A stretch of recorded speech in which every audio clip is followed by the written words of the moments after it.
थोड़ा मेमोरी की समस्या है। अब हम भस्त्रिका प्राणायामों में मैंने बताया कि जैसे कि आप सूक्ष्म क्रियाएं करते हैं, सूक्ष्म क्रियाओं के बाद जॉगिंग करते हैं, सूर्य नमस्कार करते हैं और आसनों का अभ्यास करने के उपरांत प्राणायाम करते हैं। तो इसी क्रम में हमको करना चाहिए, क्योंकि अष्टांग योग में यही क्रम बना हुआ है। यम नियम के बाद आसन, प्राणायाम, प्रत्याहार, धारणा, ध्यान, समाधि, इस तरह से चलते हैं। तो आप भस्त्रिका करेंगे। भस्त्रिका में सबसे पहले मैंने जैसे बताया कि 5 चरणों में इसको करना है। तो प्रथम चरण होता है कि हम चंद्र नाड़ी को प्रभाव में लाएं। तो चंद्र नाड़ी को यदि हम प्रभाव में लाते हैं तो हम अंगूठे से दाहिनी नासिका को बंद कर देते हैं और चंद्र नाड़ी अर्थात बाईं नासिका से शक्तिपूर्वक श्वास लेते हैं और शक्तिपूर्वक इस श्वास को छोड़ते हैं। 5 से 6 बार इसको जरूर करना है। ऐसे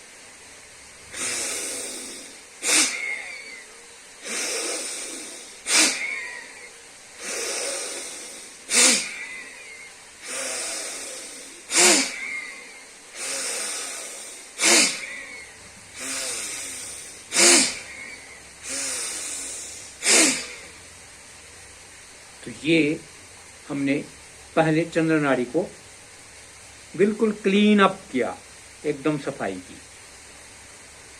और अब करेंगे, अब जो लोग नए करते हैं, जिनके श्वसन तंत्रों में थोड़ा दिक्कत है, जिनको कफ आदि की समस्या है, तो उनका श्वास फूल जाएगा इतना तेजी से करने से। तो वो पहले थोड़ा सा लंबा लेकर छोड़ें और अब धीरे धीरे अपनी नासिका को, अपने कफ को कम करते हुए इस स्थिति में लाएं कि जिस स्थिति में मैं अभी कर पा रहा हूं, ऐसी स्थिति में लाएंगे तो आपका वात, पित्त, कफ भी नॉर्मल हो जाएगा और पूरा श्वसन तंत्र जो है वो बिल्कुल 100% ठीक से कार्य करेगा। अब अनामिका से बाईं को बंद कर दिया। अब दाहिनी को हम एक्टिवेट करते हैं, अर्थात सूर्य नाड़ी को एक्टिवेट करते हैं। इसमें भी शक्तिपूर्वक श्वास लेना है दाहिनी नासिका से और उसी से शक्तिपूर्वक श्वास को छोड़ना है।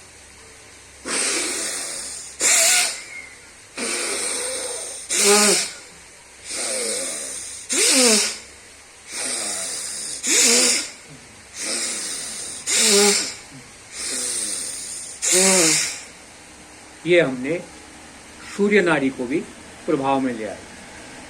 मेरा इतना कुछ नहीं निकल रहा है इतना, अर्थात ये है कि मैंने पूरी सफाई कर रखी है, क्योंकि मैं प्रतिदिन करता हूँ। तो अगर रोज आप करेंगे, नहीं तो सर्दियों में लोगों को अमूमन क्या होता है, नाक भरा हुआ रहता है, नासिकाएं भरी हुई रहती हैं, तो ये समस्या सर्दियों में भी नहीं आएगी। आपके जो श्वसन तंत्र हैं वो ठीक से कार्य करेंगे। इससे दमा अस्थमा भी ठीक होगा, इससे फेफड़े हमारे मजबूत होंगे। तो ये और ऑक्सीजन की कमी नहीं होगी। आपने देखा होगा कोरोना काल में कितनी ऑक्सीजन की कमी होती है। आप प्रकृति के साथ जुड़े रहें और प्रकृति में जो पेड़ पौधों से जो ऑक्सीजन मिलती है, परमपिता परमात्मा ने जो हमको ऑक्सीजन दी है, उसको लेने का प्रयास करें। अब तीसरा चरण है इसका। अब बाईं नासिका से श्वास को लेंगे और दाहिनी से छोड़ेंगे। ये क्रम 5 से 6 बार हम इसको भी करें।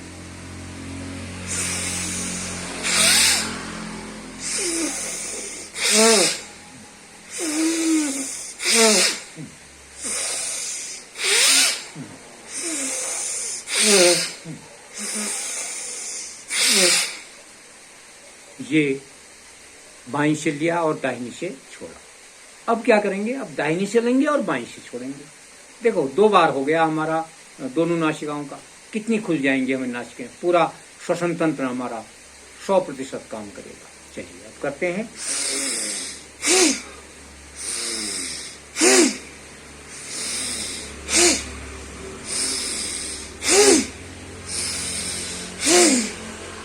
ये हमने 4 चरण इसके पूरे कर लिए।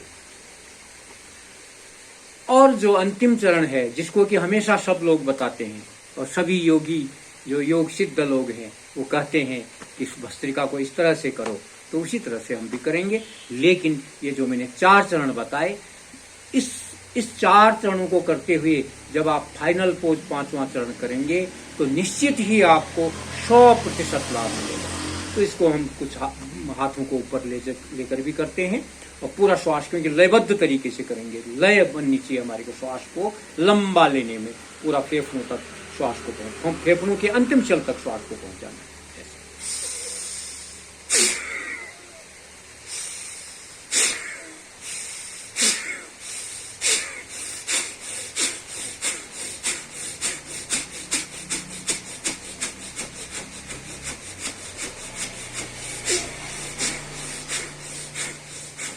ये हमने देखो, मेरी श्वास बिल्कुल नहीं फूली, मैंने इतने तेजी भी किया और इसको मैं 5-5 मिनट भी कर लूंगा। ये लाभ मिलता है जब आप इसको चरणबद्ध तरीके से करते हैं।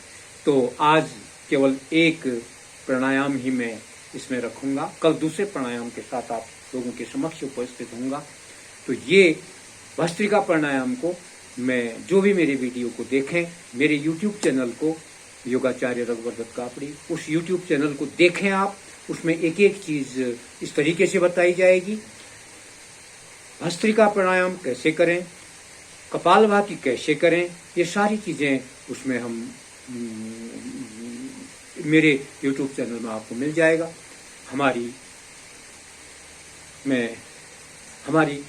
निःशुल्क योग कक्षाओं के जो वीडियो हैं वो भी मैं निरंतर डालता हूं, तो उनको भी जरा देखें, जो लोग कर रहे हैं, सीख रहे हैं। और ये सब कृपा मेरे प्रातः वंदनीय गुरुदेव स्वामी रामदेव जी की कृपा से संभव हुआ है। और निःशुल्क योग कक्षाएं उनकी ही कृपा से, उनके ही आशीर्वाद से चल रही हैं। तो मैं पुनः अपने गुरुदेव को की सूक्ष्म उपस्थिति को नमन करता हूँ, बारंबार नमन करता हूँ।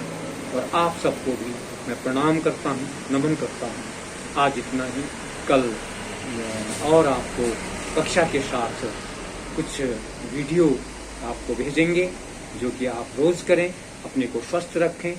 और जब आप योग की तरफ बढ़ेंगे तो जो युवाओं में नशे का जो चलन चल रहा है, वो नशा भी दूर होगा।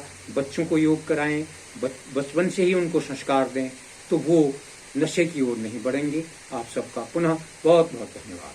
परमपिता परमात्मा का बहुत बहुत धन्यवाद।